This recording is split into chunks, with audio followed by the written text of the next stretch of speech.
Olá a todos, louvado seja nosso Senhor Jesus Cristo e sua Mãe Maria Santíssima.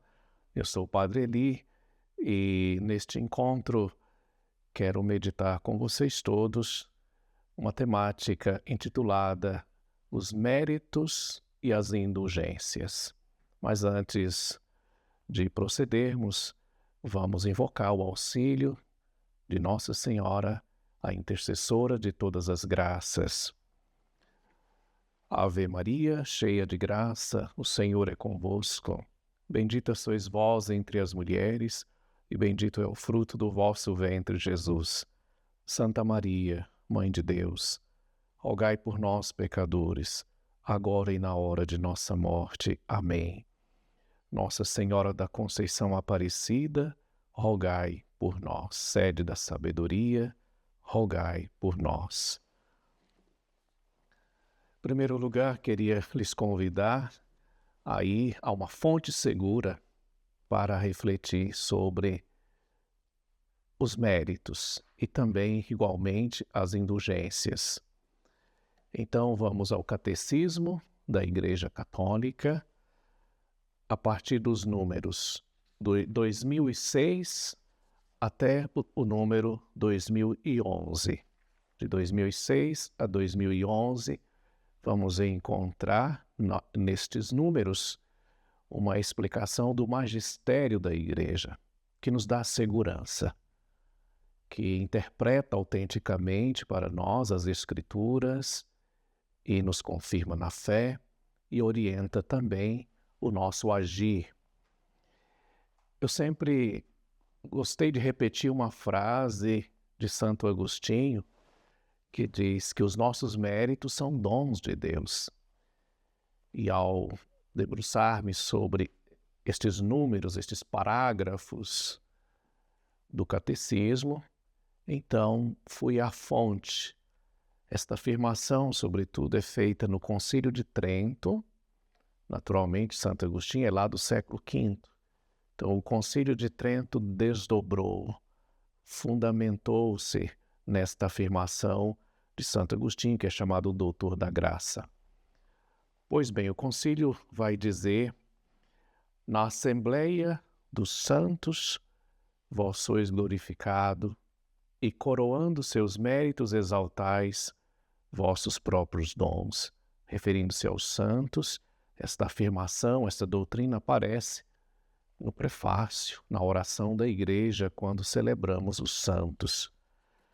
Vamos compreender o termo mérito com a ajuda do catecismo.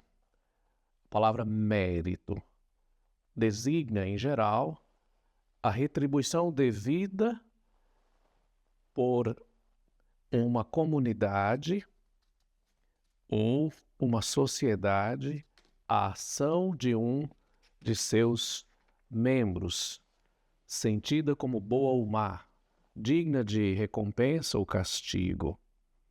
Portanto, o mérito se relaciona com a virtude da justiça, em conformidade com o princípio da igualdade que a rege. Ou seja, uma comunidade ou uma sociedade reconhece os méritos de um de seus membros e enaltece, coroa, dá uma honra devida por aquela boa ação. Isso é uma compreensão conceitual.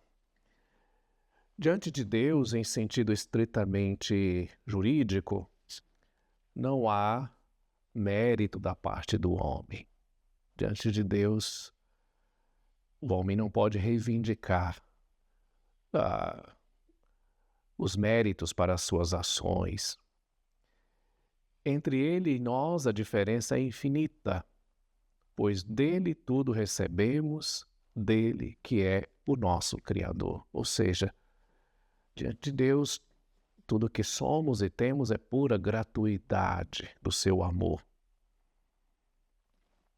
O mérito do homem diante de Deus, na virtude cristã, provém do fato de que Deus livremente determinou associar o homem à obra de sua graça. Ou seja, é tudo benevolência de Deus que quer associar o homem à sua obra, quer que o homem seja corresponsável, que ele participe. Na origem, a Escritura diz esse desígnio de Deus: crescei e multiplicai-vos, né? E esse conceito de participação é muito importante na teologia, na doutrina, para compreender como é que nós nos relacionamos com tudo isso que Deus realiza. A ação paternal de Deus vem em primeiro lugar. Iniciativa de Deus, da paternidade de Deus. Ele que é a origem, é a fonte de todas as coisas. Então isso vem por seu impulso. O livre agir do homem vem em segundo lugar, colaborando com Deus, de modo que os méritos das boas obras devem ser atribuídos, em primeiro lugar, à graça de Deus, e só em segundo lugar, ao fiel.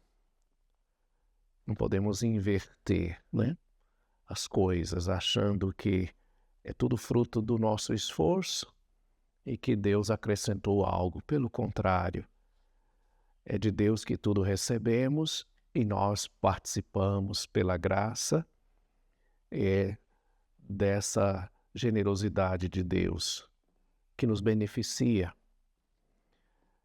O próprio mérito do homem cabe, aliás, a Deus, pois suas obras, suas ações procedem em Cristo das inspirações e do auxílio do Espírito Santo. Pois bem, tem uma palavra nos Atos dos Apóstolos que ajuda-nos a fundamentar isto, né? Essa nossa dependência total de Deus. Nele nós nos movemos, existimos e somos. Também Jesus, nos seus ensinamentos, vai dizer algo que é fundamental para essa nossa postura diante dele. Sem mim nada podeis fazer. Penso que todo fiel deve convencer-se disso. Todo homem, especialmente cada discípulo do Senhor. Sem mim nada podeis fazer. Aqui ele está assegurando que existe uma dependência total, profunda dele. Tem uma outra oração da igreja que é belíssima e que nós rezamos especialmente na Páscoa, aliás, na festa de Pentecostes, que diz: sem a luz que acode, nada o homem pode, nenhum bem há nele. Ou, outra formulação, ninguém é sem culpa. Então é aquela dependência, de fato, do auxílio do Espírito Santo. Nessa sequência dos números, só para recordar, falávamos a partir do número 206, no número 209, a adoção filial, que é esta graça que Deus nos deu pelo batismo, tomando-nos participantes por graça da natureza divina. É o apóstolo Pedro, em sua carta, que diz isto, que nós nos tornamos partícipes da natureza divina, é a graça.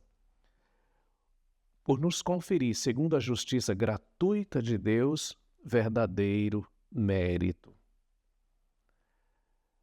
Trata-se de um direito por graça, o pleno direito do amor, que nos torna co-herdeiros de Cristo e dignos de obter a herança prometida da vida eterna.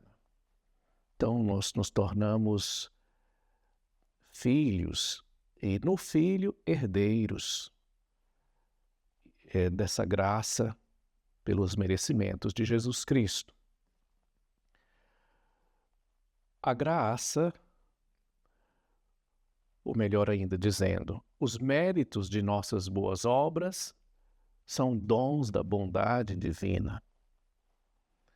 Precisamos nos convencer disso para não cairmos na presunção, na autossuficiência e sempre atribuir a Deus, como Nosso Senhor exemplarmente foi o poderoso que fez em mim grandes coisas. é obra dele. A graça veio primeiro, agora se entrega aquilo que é devido. Os méritos são dons de Deus. Como a iniciativa pertence a Deus na ordem da graça, ninguém pode merecer a graça primeira na origem da conversão, do perdão e da justificação.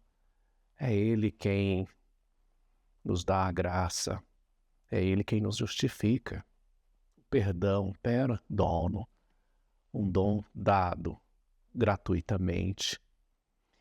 Sob a moção do Espírito Santo e da caridade, podemos em seguida merecer para nós mesmos e para os outros as graças úteis à nossa santificação, para o crescimento da graça e da caridade, e também para a obtenção da vida eterna. Aqui já está nos endereçando para as indulgências. Os próprios bens temporais, como a saúde, a amizade, podem ser merecidos segundo a sabedoria divina. Se pede, e Deus gratuitamente dá saúde, dá vigor, nos dá a sua amizade. Essas graças e esses bens são objeto da oração cristã. Devem ser pedidos, suplicados. Esta provê nossa necessidade da graça para as ações meritórias. A caridade de Cristo em nós constitui a fonte de todos os nossos méritos diante de Deus. É pela graça de Deus, é pela graça de Cristo, pela misericórdia do Pai em Cristo, dada a nós. A graça, unindo-nos a Cristo com amor ativo, assegura a qualidade sobrenatural de nossos atos, o que dá valor sobrenatural às nossas ações é a graça de Cristo. Sem mim nada podeis fazer. Sem a graça é vazio. Nós podemos ir agora recordando a primeira carta de São Paulo aos Coríntios, capítulo 13, aquele hino à caridade, hino ao amor. Ou seja, o que conta, o que confere valor sobrenatural é a união com Cristo. Sem essa união com Cristo, nossas ações são vazias e não têm mérito para a vida eterna. O que vale, né? Dar o corpo às chamas, dar todos os bens aos pobres, mas se não tiver a caridade, de nada adianta. Ou seja, tem que brotar da união com Cristo. Então, todas as nossas ações, elas brilham diante dos outros também, como testemunho da nossa fé em Cristo, que somos discípulos dele, reconhecido pelas ações, pela união com ele. Portanto, a graça, unindo-nos a Cristo com amor ativo, assegura a qualidade sobrenatural de nossos atos e, por conseguinte, seu mérito desses nossos atos diante de Deus, como também diante dos homens. Os santos tiveram viva consciência de que seus méritos eram pura graça. Seus méritos eram pura graça, não atribuíam a si mesmos o progresso espiritual. Sabiam ser instrumentos de Deus em favor dos outros, às vezes um milagre, uma palavra iluminadora, uma palavra de autoridade. Eles não se ufanavam, não caíam na presunção, nem no orgulho, sabiam que eram graça de Deus. Pois bem, eu quero concluir esta parte sobre o mérito, exatamente com um texto preciosíssimo de Santa Teresinha do Menino Jesus. Ela diz assim: após o exílio terrestre, espero ir deleitar-me em vós na pátria, mas não quero acumular méritos para o céu, quero trabalhar somente por vosso amor. Ao entardecer desta vida, comparecerei diante de vós com as mãos vazias, pois não vos peço, Senhor, que contabilizeis as minhas obras. Todas as nossas justiças têm manchas, a vossos olhos. Quero, portanto, revestir-me de vossa própria justiça e receber de vosso amor a eterna posse de vós mesmo. Que página estupenda esta de Santa Teresinha, que tanto pode nos ajudar nesta meditação sobre méritos. Guardemos isso, nossos méritos são dons da graça de Deus. Como o nosso tempo é já breve, eu queria passar logo às indulgências. Tem explicações maravilhosas sobre as indulgências, mas eu penso que é mais pela praticidade que vou àquelas normas. A Igreja, o Papa Paulo VI, São Paulo VI, lá no dia 1º de janeiro de 1967, ele publicou um documento, uma constituição apostólica chamada Indulgentiarum Doctrina, Doutrina das Indulgências. Era por ocasião da 8ª de Natal, quando ele publicou esse documento, que permanece atual. Ele pediu que as normas fossem reformadas no seu devido tempo. Não temos tempo aqui para nos dedicar exatamente a essa reforma. Vamos ao essencial. E nestas normas deste Manual das Indulgências, Normas e Concessões, tem este pequeno livro publicado pela editora Paulus, tem este outro, 26 questões sobre indulgências e bula pontifícia, esclarecendo o povo sobre as questões das indulgências, né? Se pode adquirir, se pode aprofundar. Pois bem, o que é indulgência? Indulgência é a remissão, é o perdão diante de Deus da pena temporal devida aos pecados já perdoados quanto à culpa. Quando pecamos, cometemos uma culpa. Quando nos confessamos, esta culpa é cancelada, mas tem também as penas devidas a estas culpas perdoadas, né? Então, as indulgências é para diminuir as penas devidas aos nossos pecados. Que o fiel, devidamente disposto e em certas e determinadas condições, alcança por meio da Igreja, a qual, como dispensadora da redenção, distribui e aplica. Então, é a Igreja que tem essa autoridade de ligar e desligar. Ela que guarda esse tesouro, ela distribui.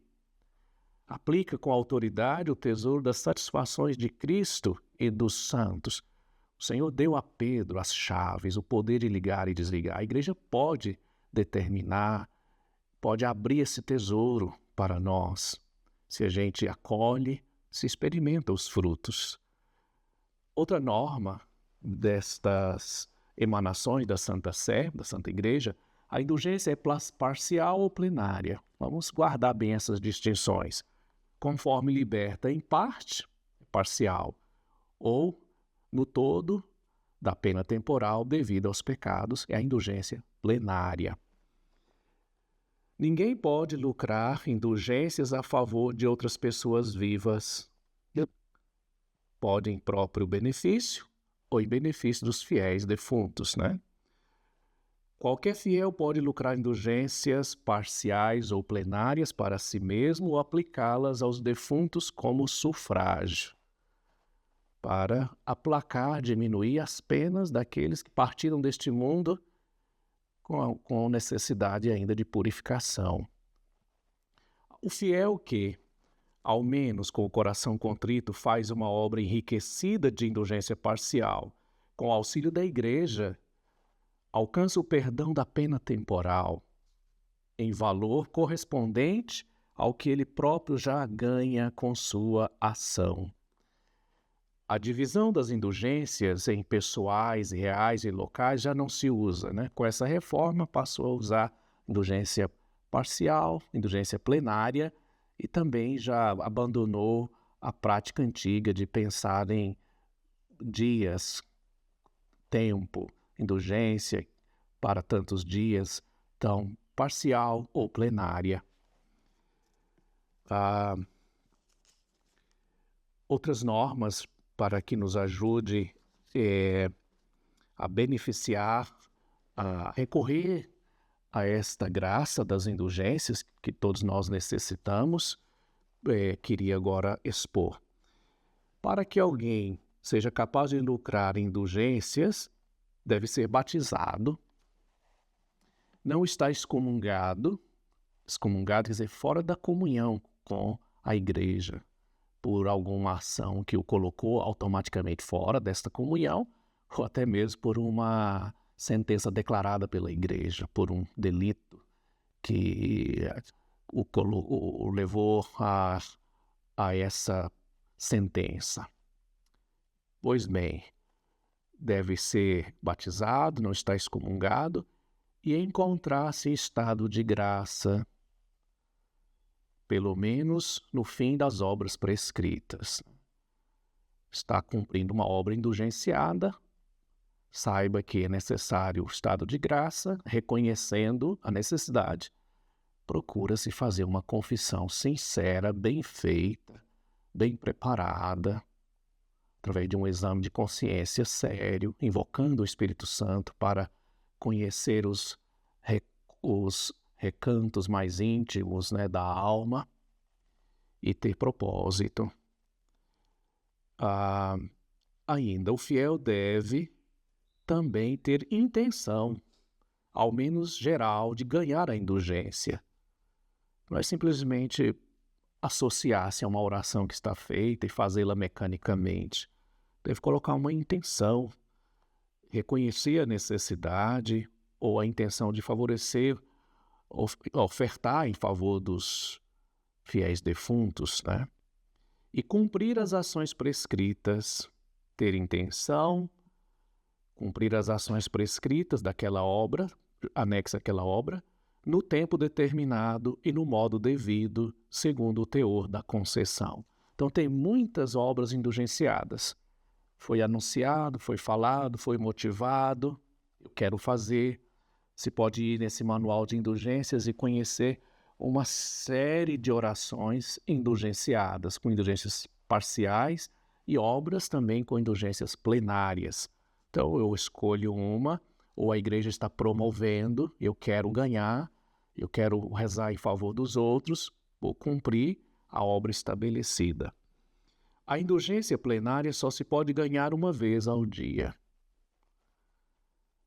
Contudo, o fiel, em artigo de morte, pode ganhá-la mesmo que já tenha conseguido nesse dia. Sempre a igreja abre generosamente, tira quase todos os impedimentos quando está em artigo de morte, né? A indulgência parcial pode ganhar-se mais vezes ao dia se expressamente não se determinar o contrário. Pode praticar várias obras com indulgências parciais, né? E não ficar fazendo a matemática, contabilidade, calculando, apenas faz a obra. Deixa Deus livremente dar a graça, né? Que tudo, nossos méritos são dons de Deus. A indulgência parcial, aliás, a obra prescrita para alcançar a indulgência plenária, anexa à igreja ou oratório, ir a uma igreja ou um oratório, é a visita aos mesmos.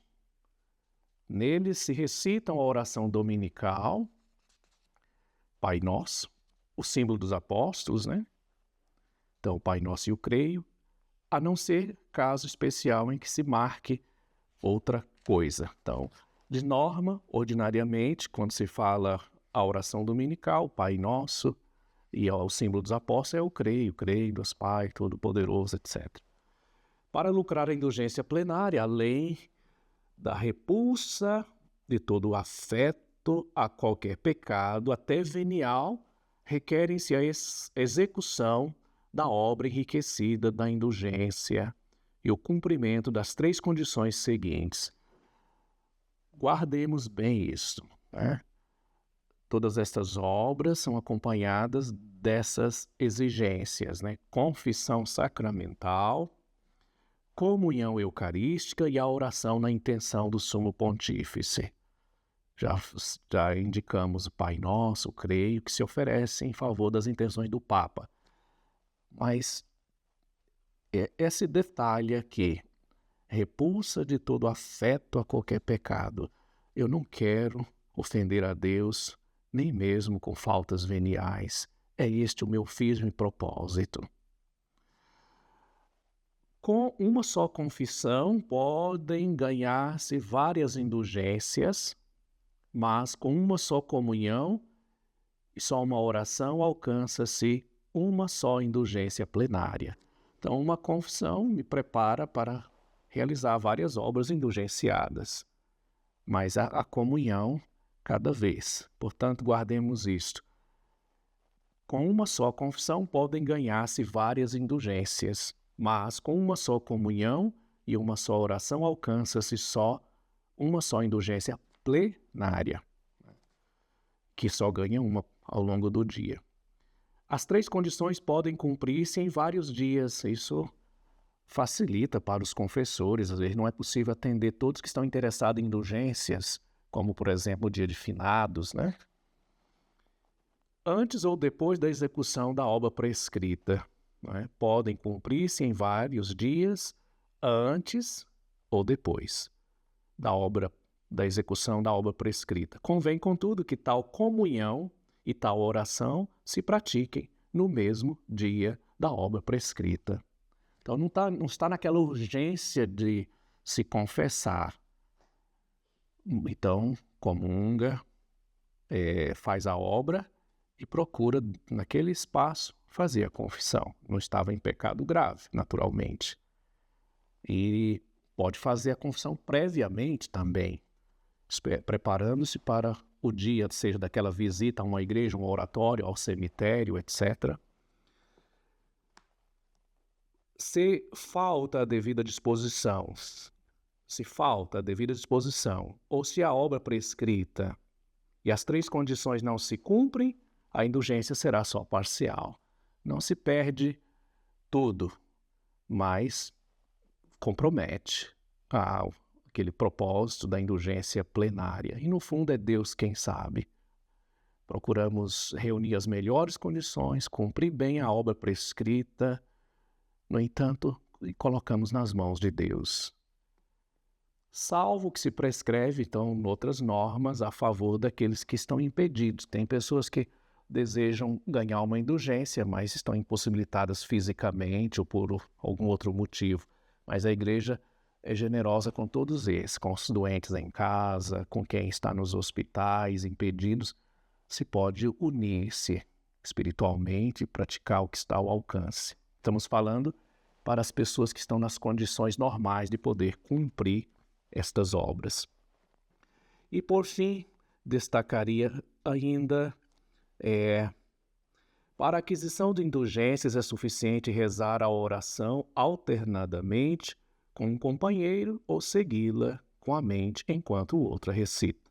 Às vezes você está fazendo uma visita ao cemitério, alguém rezou ao lado, você acompanha piedosamente, ou dentro da igreja, ou às vezes o sacerdote está oficiando esse momento de uma prática indulgenciada.